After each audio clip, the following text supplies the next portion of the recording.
Well, that clicked on fast. What's up, everybody? Come on in, come on in. It's time for Saved and the City. And guess what? I slicked my edges down just for you. Come on in here. Now, that's love. That's love. I meant to tag people. That's what I always forget to do. So I forgot to tag people. So if you don't mind, tag some people in this Facebook Live post. You do not want to miss this discussion on mental health. I mean, it's something that is a little bit of a risque topic. Oh, we'll talk about it, but we won't talk about it as it pertains to us. We'll talk about it in a negative light when we want to, shame someone or, oh, she's crazy. Oh, she's bipolar or he's schizo. We talk about it in that way, but we don't want to address it when it actually reaches home. Whether it's you dealing with depression or a family member, dealing with some type of anxiety, it is real up in here. And unfortunately, the Black community, specifically, we are either misdiagnosed, try to just pray it away, and so it's time for us to get real and to get, what's the word I'm looking for? Transparent about what's really going on. So I forgot to share. Oh my goodness, I meant to share the post with my other group. So as you guys come on, be sure to share this. And if this is just kind of an awkward time, then you can definitely catch this later. So let's just start with the introductions, and I'm going to bring on my guest for today.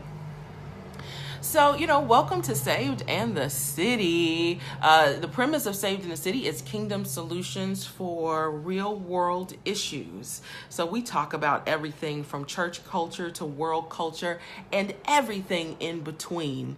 Because you can be saved, but we still all up and through this city, okay? And sometimes we need some direction on how do we maneuver this thing called life. And so I'm so blessed to have this platform to be able to share it with other people. And I'm just so blessed for those people who do support me. So shout out to Elsie Flanard of Enterprise Now, who supports the Saved in the City mission and vision. He's one of our weekly sponsors. And then also Mima's Kitchen, Mima's Gourmet Delights is what it's now called. So if you are in the market for anything sweet, you definitely want to hit her up. She's located in Woodman's food store in Menominee Falls, and then also right over here at Lena's Midtown area. And then she was at Daddy Soul Food, and then a few other places. If you follow her on Facebook under Evangelist Martha Austin, you'll definitely know exactly where she is. So again, as you guys are coming on in, make sure you like, share, and get some people on. You guys don't want to miss this discussion. So, you know what? What are we waiting for? Let's bring her on. Lakiesha, I saw that you requested to join, so I'm going to add you in, and we're going to jump right into the topic. Let's see if it works.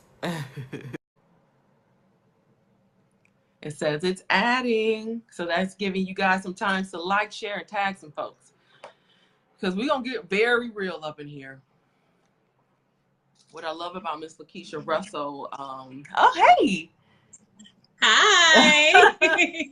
Yay, it worked. Aren't you glad we tested? Yes. I know, exactly. So there's a little bit of a delay.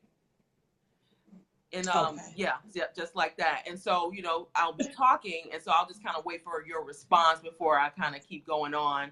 But thank you so much for joining me on Saved in the City. Thank you for the work that you do with the evolving chair.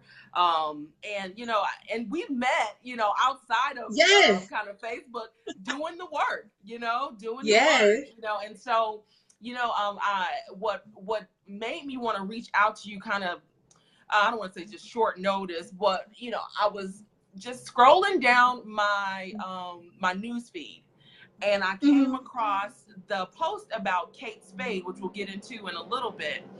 And it just, I mean, and we'll, like I said, I'll get into it in a little bit, but it hurt me, and it just made me realize how serious mental illness is, and how much Yeah. we need to stop skirting around the matter, how much we need to Yes. stop using it as a term to put someone down, and let's start dealing Yeah. with the issues. But before, I Yeah. can go. So before we get all deep into it, why don't you tell the people a little bit about who you are specifically, what you do, tell them about the evolving chair and all that jazz.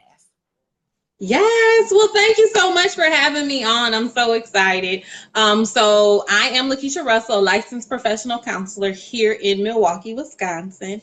And so I provide individual and group therapy services to individuals that are just going through life transitions and really trying to figure out this thing we call life and how to deal with those stressors in our lives. And so I've been in the field for a while.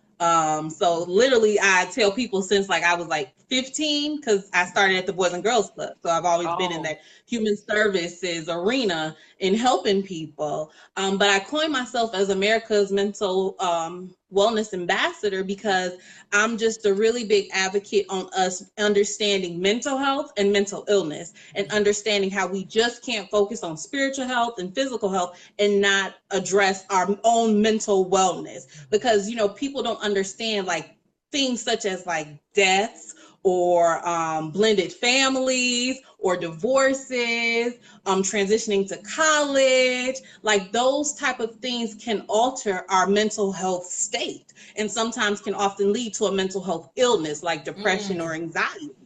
And also the fact of like our biological makeup of things. Sometimes some people are predispositioned for mental health illnesses because of genetics. So No, I mean just that. Okay, and we're done. Oh no, no, but because like that was so rich with with good nuggets. But what was it that drew you into this field? Is there something personal, or was it just kind of just witnessing our community and knowing that there was work to be done?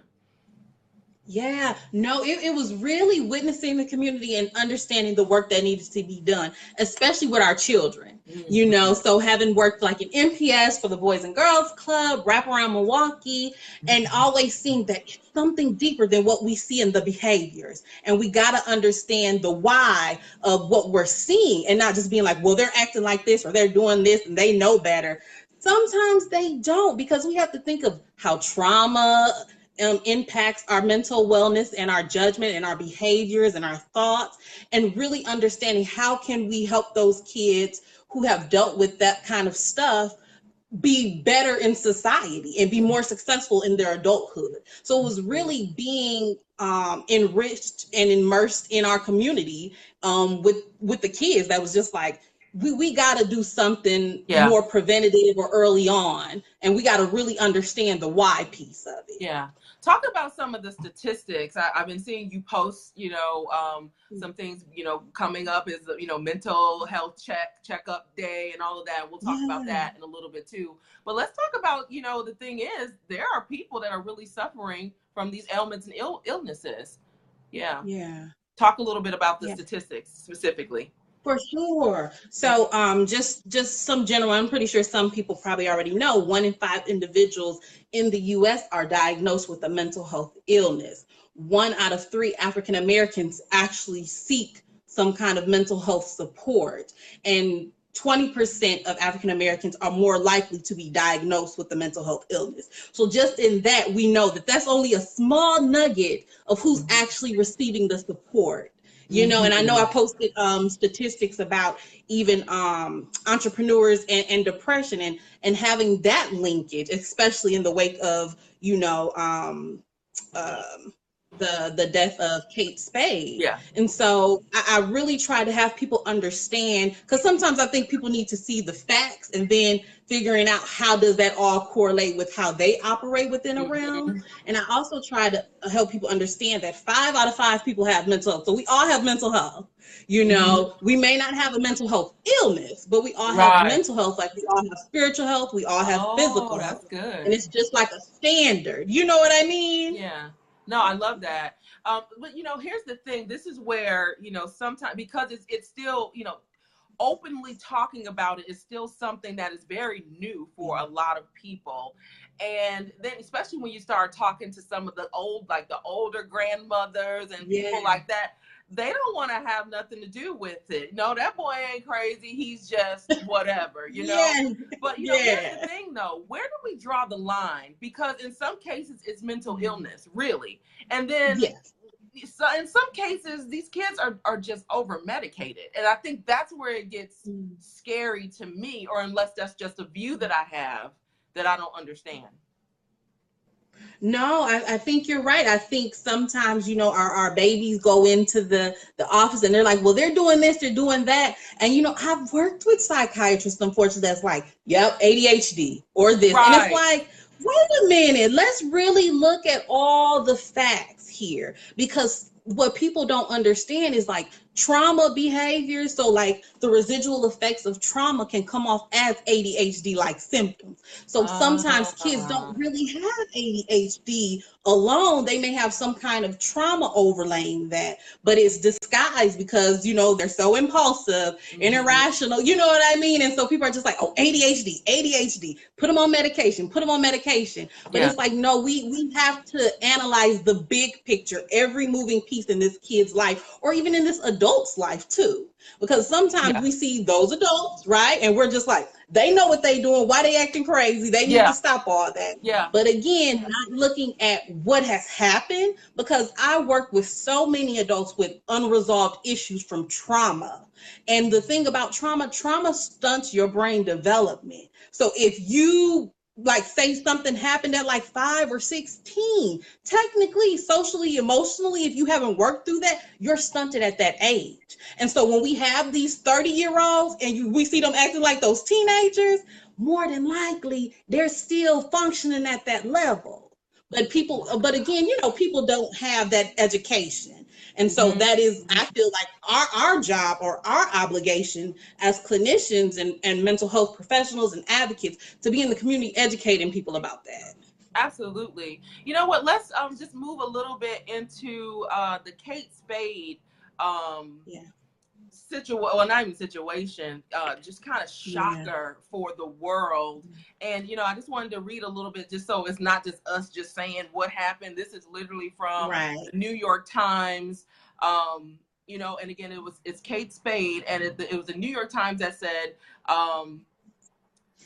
it spoke about her. It says Kate Spade, whose handbags carried women into adulthood, is dead at 55. And as I'm getting a little older, I'm realizing how young 55 really is. I'm not close to 55, y'all. But I'm realizing that there's still a lot of life, at that stage. And then it goes on to say that Miss Spade was found dead Tuesday in what police characterize as a suicide by hanging. I'm like, you know what I mean? Like, that is, you want to look at it and be like, why would you do that? And place blame. She had a 13-year-old daughter. It's like, oh, what's wrong with you? Why would you leave your daughter? We're real quick to point fingers. So, I don't know if there was depression. Do you know a little bit more about the story at all? So more stuff is coming out now where her sister is talking about how Kate had suffered from depression and she didn't want to seek mental health services. So more of that is starting to come out to light. And then even like her and her husband were like on the brinks of divorce and he wasn't living in the home. So again, so many other factors attributing to, this unfortunate event. Yeah, and again, it's things that we need to address. And mental health or mental illness doesn't always look like what you think. A lot of times when we see maybe homeless people on the street that are kind of talking to themselves, we're like, oh yeah, there's something wrong with them, or what have you. But sometimes the people can look just like you and me. So how do we begin? Like you said, she denied mental treatment. And I think because there's this huge stigma that goes along with it, even if it's something that we're not addressing openly, for myself, that acceptance that there's something wrong with me is hard. Mm-hmm. So, like, how do you Yeah. begin to address those matters? Wow. And Brandy, you said a good thing, like something is wrong with you. So it's like first coming to the conclusion that this doesn't mean that you're crazy or something is wrong with you. We all go through something. We all go Mm-hmm. through something. How people handle it and cope with things are totally different. And to the levels of support that is needed is totally different. But we all go through something. And I Exactly. always like to say people that ask for support and seek out support, I feel are the strongest because again, you're being vulnerable now because you're putting this all out here. Like, okay, I'm not this superwoman that people Yeah. think I am. I'm just like you because I got the same issues. But I feel like those are the leaders, those are the champions, because again, putting a face to that and breaking down those stigmas of fear and shame, talking about mental health or just being in the public, like, I've battled with something similar to this. So it's coming to the conclusion and people getting out of their head, like, it's okay. It's okay to talk to somebody. It's okay to seek that support. It's okay to know when to say when, or if you feel like you aren't strong enough to seek out the support, like calling on your homegirl or your homeboy or your cousin, your mama, and being like, hey, Mm-hmm. I need help. I just don't know where to start. Because Yeah. many of the times I get those calls too from friends. They'll be like, my friend is in class taking her exam, but I'm calling on her behalf because she was afraid, or from parents Yeah. like, hey, my son needs help. He's coming back from college. So I get those calls of other people standing in the gap and being that support. So again, it's knowing that it's okay to ask for help. That support system, being able to identify those things. When we see something and we're just like, what's Yeah. really going on? Being okay to address that. And I get, you might get some pushback, but just do it gently and with love. Like, okay, Yeah. like, I love you, Yeah. I love that. and I want to see you do well, so Absolutely. it's just those things. Absolutely. So there's a response here. Lisa Nicole Smith, she asks, is there a reason why a person might choose hanging themselves versus any other thing to end their own lives? That's kind of a No, tough I question. honestly don't. Yeah. Yeah, I honestly don't feel like there is a rhyme or reason because 9 times out of 10, the individual that dies by suicide or is even thinking about it is just trying to end the issues and the problems and not necessarily always thinking, oh, I want to end my life. Many of the Mhm. times they're just thinking, I want to end the issue and the problem. But then you do have those that are just like, if life will be better without me being here. Yeah. But I don't feel like it's a specific reason, like people choose one way or the other. I think Yeah. maybe what's acceptable, honestly, Oh, at that that's point of good. time, That's a you good know, idea. And I guess here's the thing at the core of it, just condolences to her family. You know what I mean? for Again, we sure. don't know why Yeah. people do certain things. I understand that question though, because that's Yeah. hard. I mean, you don't Yeah. die right away with a hanging, you know? So I get, I kind of get like, why would I choose that? But I think the point that you made with what's available, and then the other thought is for someone to find me in that way. It's just like, can be a little, could probably be very shocking for the people who were connected to her. But again, we don't know what was going on in her mind before that happened. And like you said, if mental illness is real, you don't know. I mean, was there, oh no, we lost her. But I'll say this, was there, and then I'll add her back in. Is there a level of, you know, the voices, schizophrenia, something tells you to do something, what medications are you on, and sometimes people are on various medications and then they're mixing it with alcohol and all these other kinds of things. And, we just don't know why a person does what they do. But what we do know, is, as far as Kate, is that she's no longer here, and she's left a grieving 13-year-old daughter And, you know, we really just need to be in prayer for her family, and not be in a place of judgment, because there but by the grace of God go you or I. Let's add Keisha back in.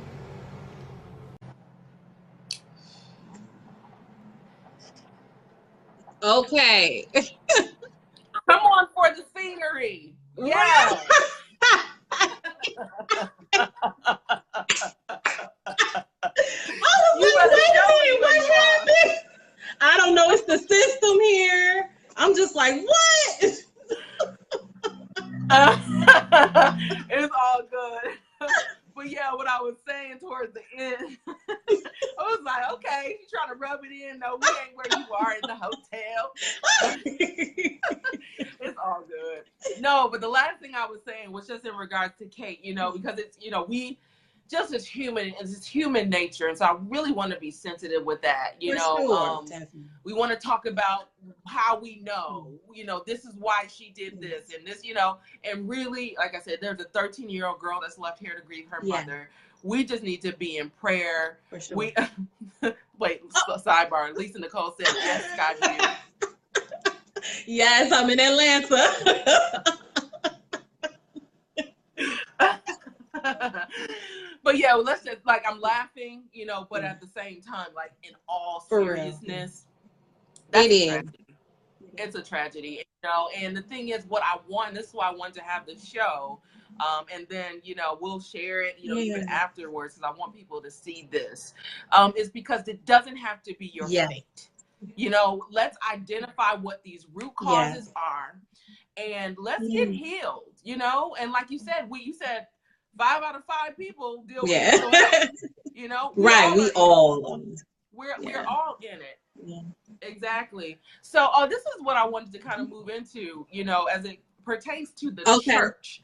And I'm not gonna get too deep into it, but you know, that's another thing, you know, because it's like, when do we, and maybe it's not that we trade prayer for, you know, a diagnosis or a medication, but really, you know, you can't tell some of the mothers that prayer isn't all you need, you know. And I know of some women that was like, no, I'm not going to the doctor, and they did live a certain life, but I remember one ended up being blind and dealing with some other mental health issues, was trapped in the house, you know, but nope, not going to the doctor, you know. So how do we deal with that, you know, with the church community, at least not for all, but for some people in the church community that believe that there is no such thing as mental illness.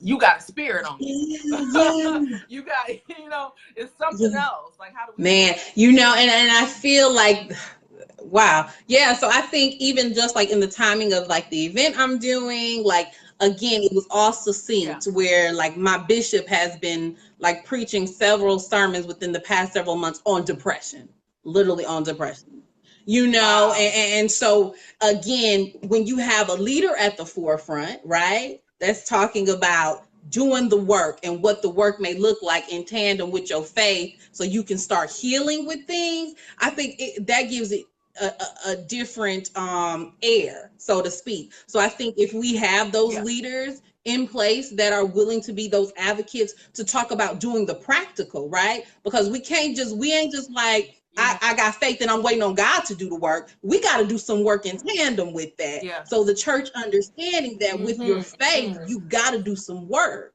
The faith is what God gives you, but you got to do the work to be able to fulfill it, you know? And so understanding everybody needs to do some work. For some, the work may be going to a licensed professional counselor. For some, it may be doing something else. You know what I mean? But you all have some work to do to be mentally healthy.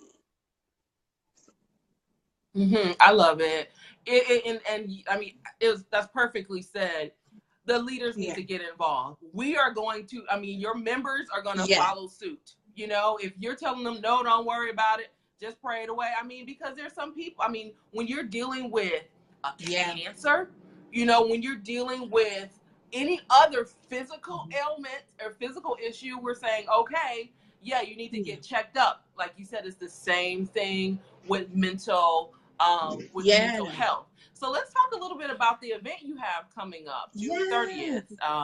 It's the mental checkup. Mental health checkup day, and it's allowing individuals to come out and meet with licensed therapists for one free 30-minute consultation, where you can ask the therapist literally anything. Bring whatever concern you have, whatever goal you're trying to achieve, because you're probably thinking about therapy, or you tried it before and it probably didn't work out, or you're like, where are the therapists that look like me? Granted, the therapists that are involved isn't a collective list of all the Black therapists here in Milwaukee. But I get that a lot. Like, where are all the Black therapists? I'm like, we out here. So trying to connect people with those resources, but literally an opportunity for you to understand what it takes for you to become mentally healthy. Like, literally, that is the whole goal, and to provide that education and provide the service to the community.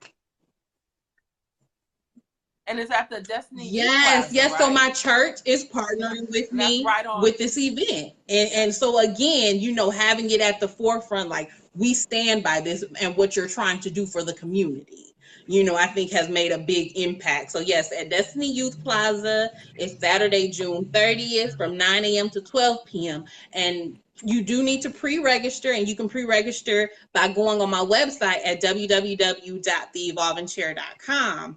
and clicking on my mental health checkup tab. And later today, I'll actually have a text in option, where all you got to do is text the keyword to my text in number, and then you can register through that. And so I'll post that up later today. To try and make it really simplistic for people. I love it. So I love it. And this is how we do it. We be the change that we want to see. There's so many people that are sitting around talking about, the Black community, or just people suffering with mental health and not doing anything.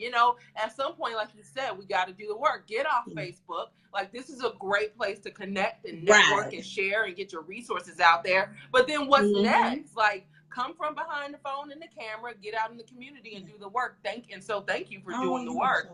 And so again, it's a free 30-minute consultation.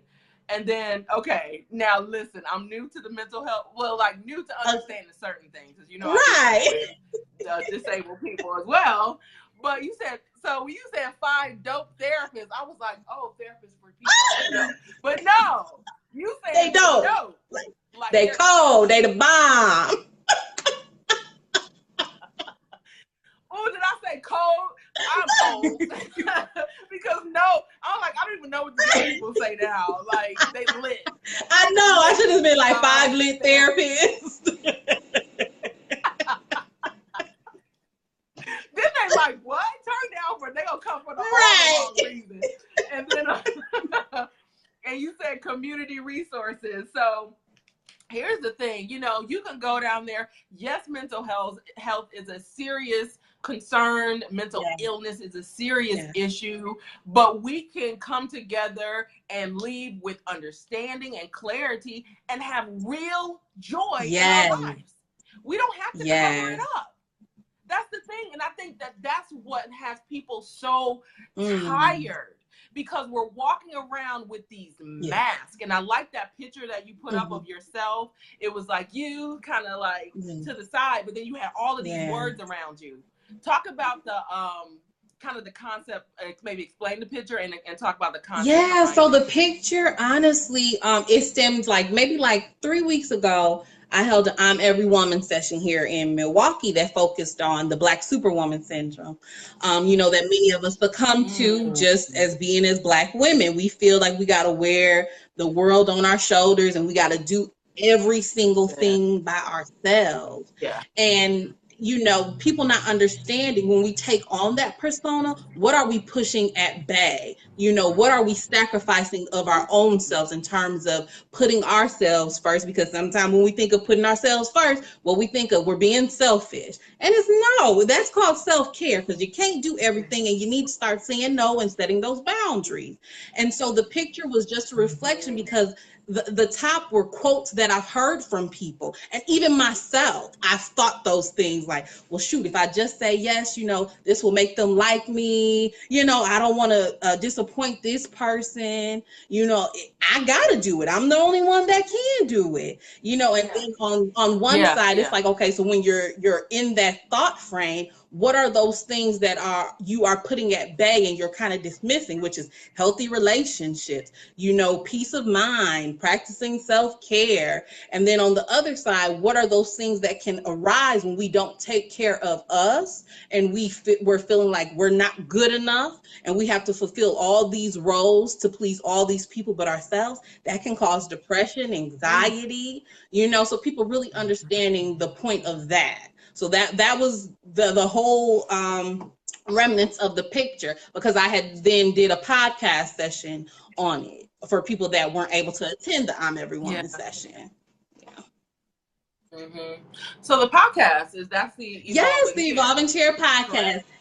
Yeah, so let's talk a little bit about that. So I've been doing the podcast for a year. And so I literally created it because I saw the need in the community, especially among the minority community, to just talk about, in order for us to evolve into our best selves, we need to be healthy in all three areas. So physical, spiritual, and mental. And understanding how each intersects.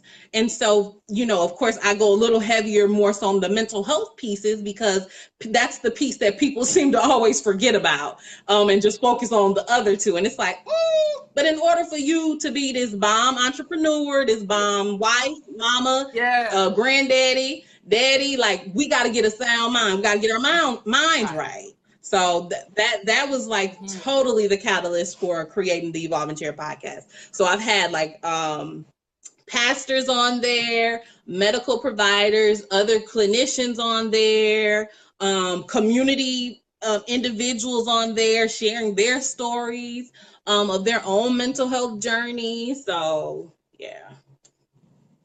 How can people connect? So they can listen to it on SoundCloud, iTunes, Google Play, literally everywhere you stream your podcast, and just type in the Evolving Chair podcast and it'll come up. Yeah.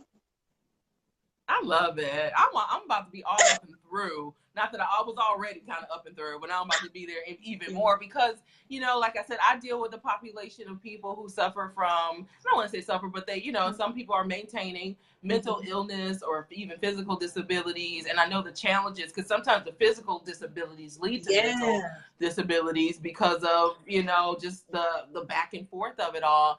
But what I realize is that it's not just the people that I deal with on a daily basis within the confounds of my job.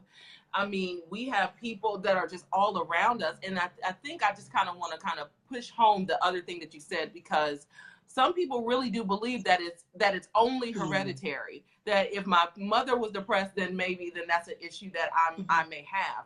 But you're saying, and again, because people they hear a little bit, they need to hear it again. So you're saying that we can create mental illness for ourselves. Yes, we can. We can when we take on those things, right? Because and I'll use Facebook comparison, right? When we're constantly comparing ourselves to people, what does that do to your self-esteem?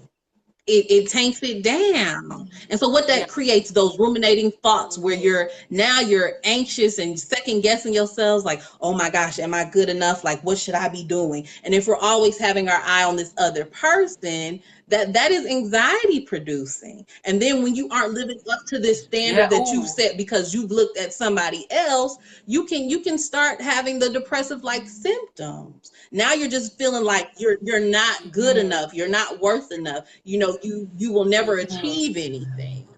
So and that's so, and I'm glad you said that, because when you start dealing with social media or just the internet period, we're comparing ourselves to images that don't even exist. Like, they're not even real. Like, people, and I'm not saying that no one posts a real photo or a real image, but we have the ability to create whatever world we want to see, because all we have to do is create a world that fits within the confounds of of our phone. You know what I mean?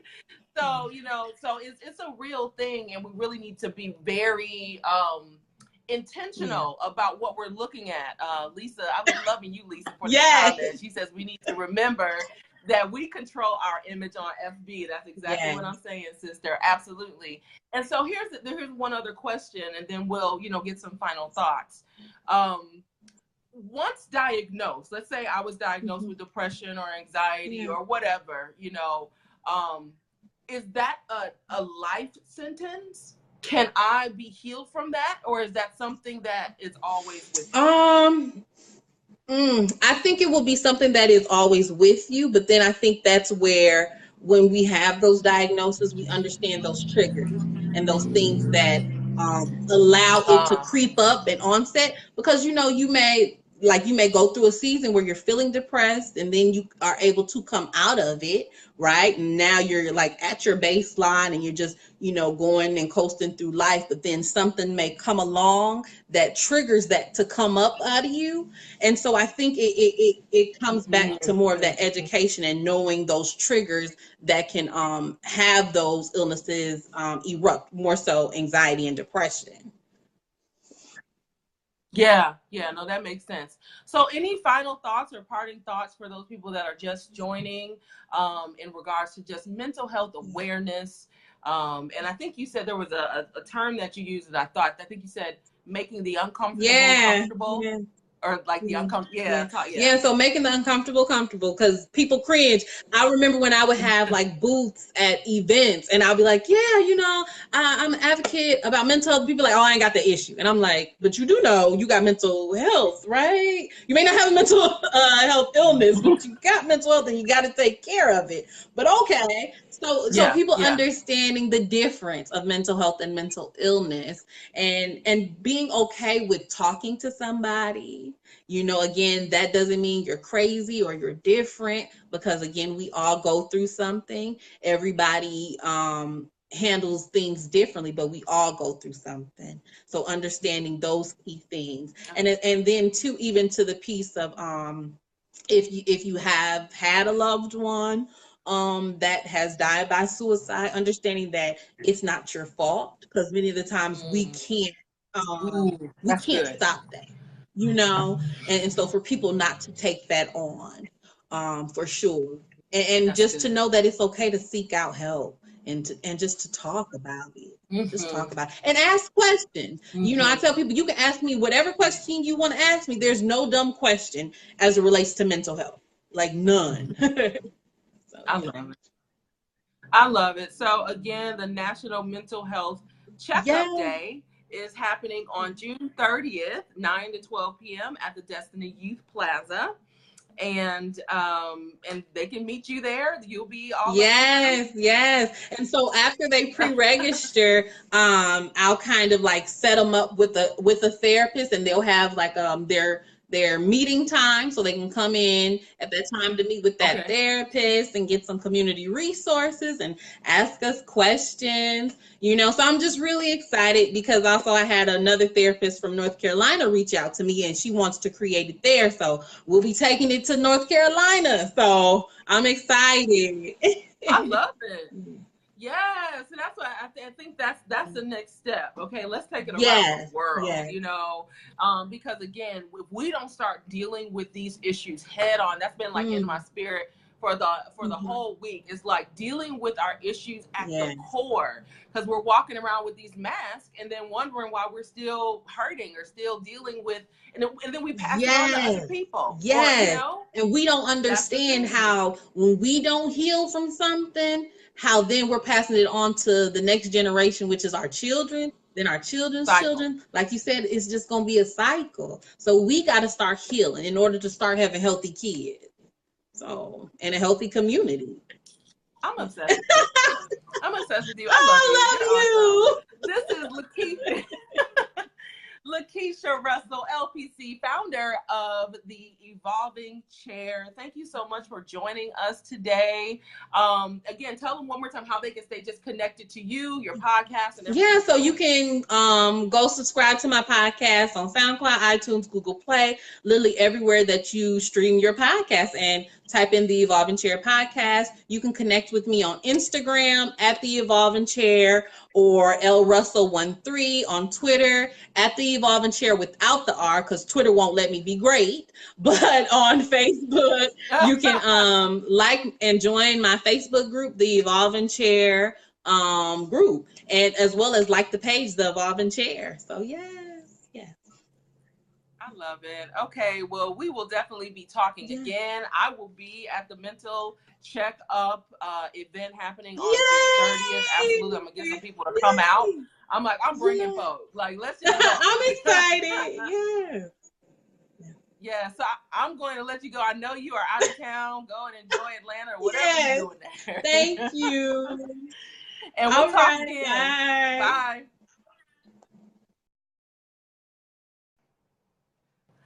Oh my God, guys, isn't she absolutely amazing? Again, that was I keep wanting to call her Dr. Lakiesha Russell. I think that's gonna be her next level up in here. But it's Lakiesha Russell, LPC, founder of the Evolving Chair. Mental health is real. It is real, and we're so quick to laugh, go Facebook Live on people. I think I saw some Facebook Live posts. This man was literally just walking down the street, like literally walking down the street, buck naked, bucket naked, like seriously. And I was like, and people were laughing. Oh my God, they're putting on, putting them on Facebook Live. And, it was a shocker, of course. But what hit me was like, mental illness is very real. It's a very real thing, and we're not dealing with it in our community. And at some point, it will show itself.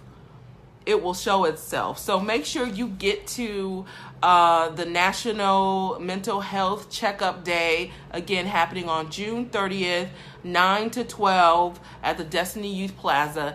And again, maybe it's not you, but bring a loved one. Bring a family member. And again, I don't want everybody medicated and walking around, foggy and all of that. But I do want our people to be healed, and yes, we can pray. I'm all about prayer, but God uses people in the earth, which means that, if you're dealing with depression, you might need to go get that checked out. Yes, pray. But it's okay to go get it checked out. It's okay to go to therapy. It's okay to talk it through, because somehow that stuff is going to come out, and let's allow it to just come out in a healthy way. Let's take away the stigma, of mental illness. I can't tell you how many people I deal with on a daily basis where I can just spot out. Ooh, that's anxiety. Ooh, that's depression. Ooh, that's, whatever it is, especially working in that field. I see it. And we don't want to deal with it. But know that when you're dealing with it, you don't have to deal with it alone. There are resources, there are people out there to support your endeavor. And then lastly, again, rest in peace. Many condolences to the family of Kate Spade. Again, this was a well-known person in the fashion community, known for her handbags, and at 55 was found dead, hanging. And so police are saying it's a suicide, and it's just, it's hard, because she was found, but how many other people have done the same thing and weren't found, or found too late, or whatever the situation is? Maybe it's not a hanging, it's something else. And I just wanted to press through that it does not have to be your fate. Take the mask off. Talk to somebody. Get healed. Now you can't say you don't have a resource. Lakiesha Russell, reach out to her. We got all her information all up and through this taping. Okay, so you have a resource. I provided you one. Okay, so which means there's going to be others. Connect to her, and she'll have more. Okay, so I guess that was kind of your kingdom solution mixed in with all of that. But I thank you guys for the few of you that joined me today. make sure you share this post for people to catch it later. If you know of someone dealing with mental illness or mental health, or you just want to spread the word on mental awareness, make sure that you share this post, like it, and stay connected. Okay. Well, I love you guys, and I'll be sure to reach out to you guys again next week, same time, same place. And then also stay tuned though. At 4:30 today, I will be talking to my Milwaukee treasure. This time we're going to be on site. Normally we're in studio, but we're going to go on site today, and we'll be talking to Gillette Francis Wade of House of Love.